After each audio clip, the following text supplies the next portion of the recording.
علشان نستغل شهر رمضان لابد أن أعمل خطة مكتوبة. شرط لنجاح الخطة إن هي تكون مكتوبة. الخطة دي عبارة عن الجانب الروحاني وهو فيه الصلاة والصيام والقرآن والأذكار والاستغفار وقيام الليل والتهجد وكل العبادات اللي أنا ممكن أعملها في شهر رمضان أكتبها في خطتي. وعبارة أيضا عن الجانب الاجتماعي وهو علاقتي بأهلي وعلاقتي بأصحابي. أسأل نفسي إيه الحاجات اللي ممكن أعملها مع أهلي أو مع أصحابي علشان علاقتي بيهم تزيد، زي مثلا هدية أقدمها لهم أو رسالة أرسلها لهم أو دعاء أدعو لهم أو زيارة أنا هقوم بيها. كل الحاجات اللي ممكن أعملها مع أهلي أو مع أصدقائي أكتبها في خطتي.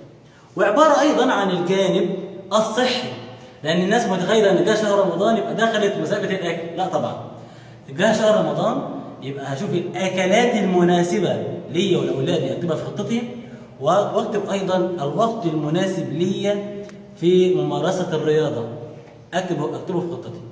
أيضا عبارة عن الجانب المادي والجانب المهني، أسأل نفسي أستغل الوقت إزاي.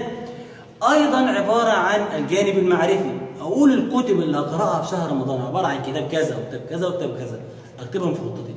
الخطة دي عشان تنجح لابد إن أنا أحطها كل يوم، أحطها في مكان بارز في البيت، مثلا على التسريحة مثلا، وما نمشي إلا لما أتأكد إن أنا عملت كل الجوانب، والجانب اللي ما عملتوش أكتب قدامه غلط، وتاني يوم لازم أطبق الجانب اللي أنا ما عملتوش ده.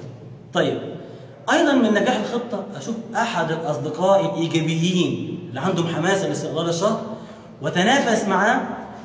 الفائز منه كل أسبوع يبقى ليه جائزة. أو ممكن أعملها مع زوجتي أو الابن مع أخوه أو الأخت مع أختها، ولا بأس إن البيت كله يتنافس مع بعضه. هذا يعمل جو تنافسي رائع جميل جدا في البيت.